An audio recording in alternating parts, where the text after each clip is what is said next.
Hey guys, welcome back to some more Splatoon 2. Now that we defeated the Octo Oven, we can go ahead and short out this surge protector. Oops. By doing that, we can move on to our next world.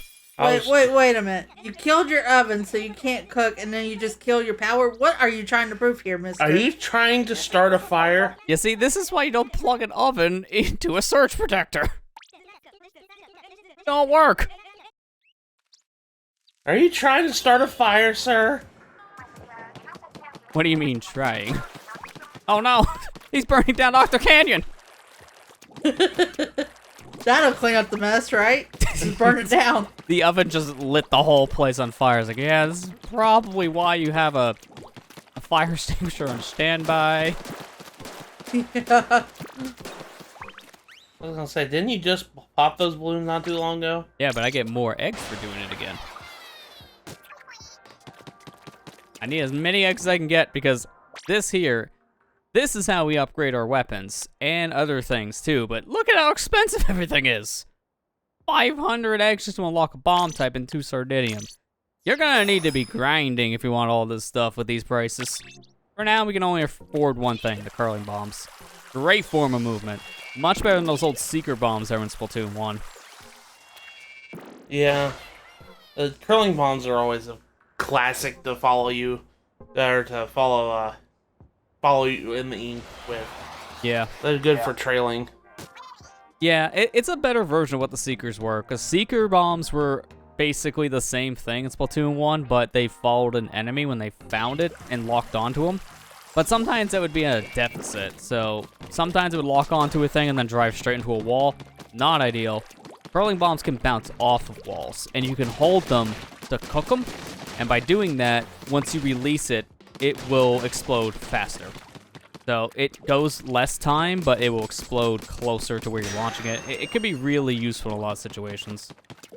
That's not the one we gotta do now. That's going out of order. We're wanting to look for level 4, not level 5.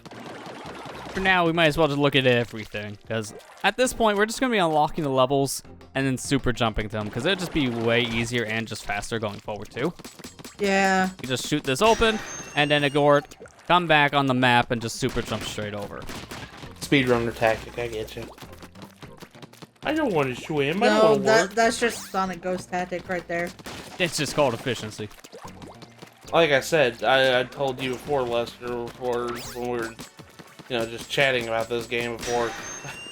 The way you just go through these levels is so fast. I'm just like, dude, I can't go as fast as you can in these caves. Like, you just like, boop, boop, boop, boop, boop, boop, boop. Dude, I'm done. I'm like, oh, I'm over here looking for stuff and everything else. It's just how I play. Is I just look for things, and Lester's like, I already know where everything's at. I'll just go get it. Well, I mean, I did have the 1000% if I want all the weapons, so you kind of get a little numb to these stages. You play them essentially like 10 different times. Maybe more if you screw up. He did not 1000% this game. Yes, he did. I mean, not this file, because we would be here for an eternity. It's just super redundant, that's the problem. If you're ever going to do that with this game, you play like maybe a stage a day or something. You don't overdo it, like playing a whole world's worth with every weapon. Then you will hate everything. Especially Splatoon. Oh, good. I already hate this game. Can we turn it off? Now, I gotta go to Krusty Sean first and get a meal. Got a food ticket. Oh, that's where they came from. Okay. Yeah, food tickets were introduced in this game. It's used to, give you perks in multiplayer, like more cash, more experience, stuff like that. Yeah, you can get some fried hot dog thing, whatever that could be. I wonder if we're doing our Splatfest reference there, Marie. Don't tell Sonic. It's not a corn dog, but he might think it is. He don't care if it's a corn dog, but he come back to Philly. Chili dog? Oh, that's mine. I know this is a spoiler for Splatoon 3, and I'm sorry, guys, if I know the game's new and everything, but Oh, it was released? Oh, no. it makes me wonder, what are hot dogs in this world made out of if mammals don't exist? I have a better question. What the heck happened with that balloon? I shot it once and then it went like 20 feet in the air. Why? It's like, you're not getting me. I don't know. I mean, to be fair, that's not even a spoiler you're talking about, Matt, with the whole mammal thing, because they confirmed that as far back as Splatoon 1, because at that time, the only mammal that was really around was Judd, as that cat got cryogenically frozen for years upon years, and then surfaced around the time of Splatoon 1, where the Inklings and Octarians were the only kind of creatures left, sea creatures that turned into humans. Now, it's two cats, as there's now another Judd, Little Judd, and then also Mr. Grizz. So, We don't talk about him yet, though. Yeah, he's currently closed. I'm just saying, what are hot dogs made out of in this world?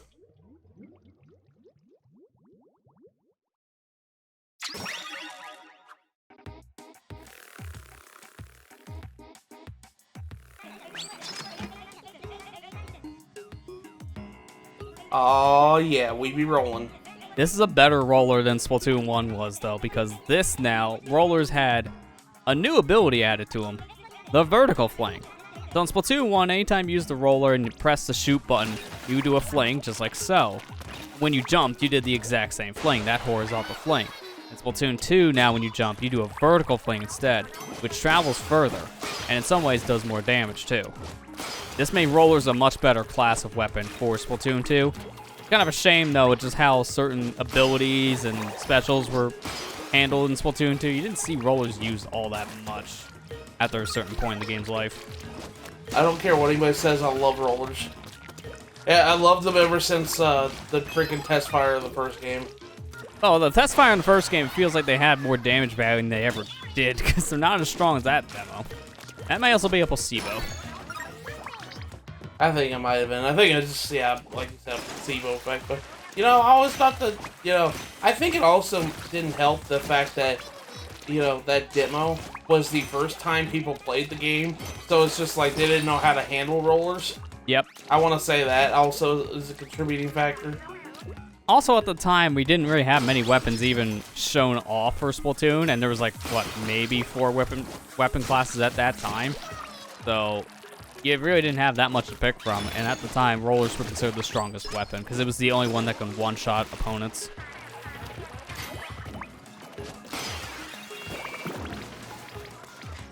What did they call it? I'm sorry, I didn't see it. I actually missed the name, too, because they have weird names. We could just call them Autoslobs, as Marie says. Get cooked, Octoslob. Although I do love the things you shoot at them, these, like, ink sticks you can fling. They're called Rolliums. And see, there's Marie saying it. And they come out of these things. This is an Octohurler. They hurl out the Rollium. Oh, that's disgusting. That's nasty. It's like, I don't want to touch that. Wait, Agent Force come away. No, sorry, don't worry. I'm not sick. I'm just trying to attack him. Oh, that's disgusting. I'm going home. You can find a Zapfish on your own, Marie. I'm done. I'm done for today. The roller brings back good memories, though, because that's the first weapon I used when I actually started playing this game. And then I fell in love with it and never wanted to use anything else. It was the first weapon I used, and then the last weapon I used. Then I found the dualies and 3, and I'm like, okay. Roller no longer my best friend. Yes. Friendship ended with roller. Friendship ended with rollers. Dooley's my new best friend. Yeah. I think it's what some people were saying at the time that the Splatoon 2's global test fire demo came out in March 2017, because that was the new weapon class introduced in Splatoon 2 Dualies, and they were shown off as early as like the first reveal trailers of Splatoon. So of course they added it to the global test fire, and they were an interesting weapon. I think a lot of people said they could be like the new meta when the game was making the rounds because of how different they were with the dodge rolling. And they can be powerful, but it's essentially a splatter shot in 2 hands, so not any stronger, but have a lot more versatility. And then you realize a lot of the dualies just didn't have the best kits in Splatoon 2, so you just, again, don't see that many people run them because half of the kits just didn't really work with the weapon strong suit. But there were some that just flat out made you just kind of play the more support role in a distance. It's like, dualies, you gotta be neat, like, right up in front of someone's face, so it doesn't work. Lester's like, I'm not even going near him. I'm just gonna leave him alive. You know where his attacks come from. I mean, look at the background. That's disgusting.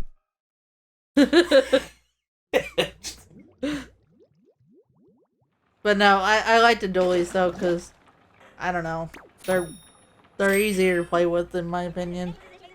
Yeah, well, the best thing about it is that dodge roll mechanic, because, again, they're essentially a splatter shot when it comes to damage and even their overall range.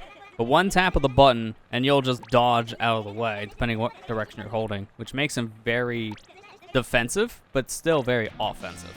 Yeah. You got the hero roller. So this is how we unlock different weapons to use. The only problem is Sheldon's going to have very specific requests for every level. You can't choose what weapon to use in a level until you beat it for the first time. So even though we unlock this roller, we may not be using it in the next level. It just depends on what Sheldon says. Darn, Sheldon. Let me use my roller. I want to play the way I want to play. Thank you. Sheldon, I don't play rollers unless this is a dynamo. Oh, I don't have that in stock. You know what I do have in stock, though? These hot, new, shiny Splat Dualies. Yeah, dualies, speaking of which. So this is a great level to really demonstrate just how versatile these dualies can be with the dodge roll, because this is a very fast-paced level with the ride rails. You'll just be zipping around all over the place. Yeah, gonna be grinding at the speed of sound. Nah, not that fast. I mean, you can follow my rainbow, because every single multiplayer game we play, we are a different color.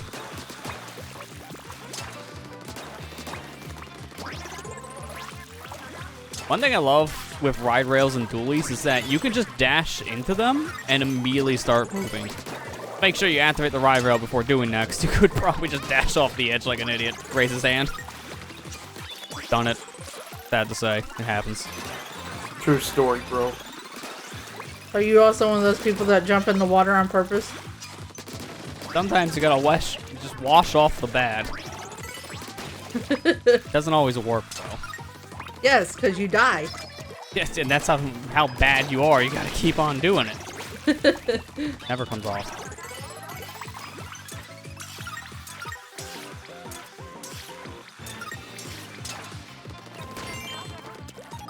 So, while making the motions in this level, I kind of want to talk about those meal tickets we're finding, because we're now able to find them in these single-player levels, too. We're not just finding them in the overworld. The meal tickets were very helpful to find the very beginning days of Splatoon 2 in single-player, because the only other way you're getting them is to play in Salmon Run, and it's not a guarantee to get meal tickets there. It's a random drop from the capsules. So, this was how you got certain meal tickets early on, but when you collect them, they stay collected in a level. If you collect them again, they just give you Power X. Except 1.0 Splatoon, where there was a bug on it, and the ones in the overworld, you just keep on picking up again and again for whatever reason, they counted. So nice to have 99 of the experience and the money tickets, and they never removed it. They may have patched a glitch, but they never fixed the values. That's right, max tickets, baby. Did you abuse it? Oh, yeah. Because the server wasn't open all the time. The only way to get the tickets there, I'm not waiting for a specific day of the week for a chance of a ticket. Just give me 99 now. Great for early days of Splatoon. Well, yeah, he's gonna take advantage of it, wouldn't you? Yeah, I probably would have. I didn't know about that exploit. You'd be silly not to. No joke. I heard about that glitch as the game was getting updated. I just made sure my Switch did not connect to the internet at that time. It's like, no, I gotta get the ticket now. I wasn't at that part in the single-player campaign to get the money ticket in the overworld yet, so I had to bum rush through the single-player to get to that part. Once I did, it's like, all right, now give me 99 tickets. I mean, you'd be silly not to take advantage of it at that point. It's like, I don't want tickets. Tickets? To be fair, after a while, the tickets aren't as useful. Mainly the money tickets. Because once you buy everything you want in Splatoon, money's just useless. Flat out. It's like, you never spend it. This is why you've seen so many people who put like hundreds of hours in Splatoon 2 be rich. And it's like, why don't you buy more gear? It's like, but what is there to buy? I own all the gear. Oh. What about the weapons? I own all the weapons. Oh. What about re-rolling stuff? Why? I already have the gear I want with the good perks I want. It's like, it just didn't make any sense. But in Splatoon 3, they fixed that, thankfully. So, certain tickets you're going to be using way more than others because of how they changed things. Splatoon 3, they introduced, like, stuff for your lockers so you can spend your money there, too. Yeah, which lockers are a whole new thing there, too, so you have more customization. You have random drops from, like, a gacha machine as well that you can spend money on. You can upgrade your gear with money now, not just with the sea snails that we just seen in the sunken scroll there from the past level, you would go to a character named Spyke in Splatoon 1 to use Super Sneeze Snails, a currency you got from Splatfest, to upgrade your gear or re-roll abilities. But they replaced Spyke with a new character called Merch because, and I love this reasoning for it, Spyke earns so much money because to do the same thing in Splatoon 1 without Sneeze Snails, you had to spend like, what was it, like 20,000 gold or 30,000 gold, whatever it was. It was super expensive. He earned so much money from that back alley business of his. He just retired. So now you just see him in a coffee shop in Splatoon 2, and that's it. So now, Merch is a new character they introduced to do the same job. I was always wondered what happened to him. Yeah, he just had a really good business in Splatoon 1, because he made mad bank from people just messing with their gear. Okay, so that's the secret to getting rich in life. Just sell gear. And I was about to say, the secret in gear is to own a legal shop activity. I got you. That's too real. yeah. Charge a arm and a leg for every piece of gear. That's what we do, right? Yeah, although with how the sea snails are used between Spyke and Merch, you do understand why it's a back alley deal. Because, man, those sea snails, they had a good life. But then they were used to upgrade gear. Then they died. Their sacrifices will not be in vain. They're like, oh, I thought I was a pet that you wanted for beating the Splatfest. Nah, man. How cute. Alright, one sneeze snail for a shirt, please. Oh no. I'd like to imagine that the super sneeze snails got smushed into jelly, which got turned into the gear, to the open slot Yeah. on the shirt. Yeah, right? Because you can actually kind of see what happens to them, because with both Splatoon 1 and 2, and even to an extent now with 3, because all 3 games you can see the Sneeze Snails next to Spyke and Merch. You can see some that are still intact, but, you know, shaking around in fear of their life. But then there's others that doesn't have the inner part, and it's just a shell. You know what happens. They got slurped out. Yep. They are sea urchins after all. That's kind of what you do with sea urchins. Alright, now I gotta say this. Viewers, this is no longer a kid's game. Essentially. And some things in Splatoon get dark. There's a specific Femcake entry from Octo expansion. It's like, man, this is just depressing. This is a kid's game, right? I can tell you it's a kid's game. Have you looked at the plaza posts? Yeah. Yeah, how many weird ones have you seen in your lifetime? The answer is too many. Oh, that's why they shut down Miiverse. That's why they were gonna tell me. It was Splatoon 1's fault. Okay. To be fair, of all the games that had Miiverse, Splatoon was probably the game that used it the most, which is why they made a Miiverse replacement for the games going forward, just having its own community, the not Miiverse essentially. Yeah. But no, you're not wrong, Matthew. You just look at one person's post and you'll understand why this is not a kid's game. Yeah, because moms keep leaving their kids at Target. Yep. Stop doing that. That's bad parenting. Or people saying they're full of jelly or something like that. Yeah, you always get the weird ones. That's just Splatoon in a nutshell. Yeah. Yeah. But this whole time, we should have been talking about the new weapon here that we have instead of back alley deals with illegal sea urchin usage. This is the Splat Charger. This is a weapon returning from Splatoon 1, but it does have a new mechanic to it now, where if you hold down your shot when it's fully charged and you submerge yourself in ink, you'll actually retain that charge for a very short amount of time. It's about a second or so of time you have for that charge to stay submerged, and every charge is a little bit different when it comes to how long you have with the said charge. But this makes using this weapon so much easier, in my opinion. Lester, it's right there. Just grab it. Oh, I must get points first. I gotta show off my charger skills as I miss almost every shot. You tell I'm not a charger main. I like it more here, though, in Splatoon 2, because now you can charge and then go in your ink to hold the charge for a little bit. So now you can actually move around a little bit faster to readjust your aim. Big improvement.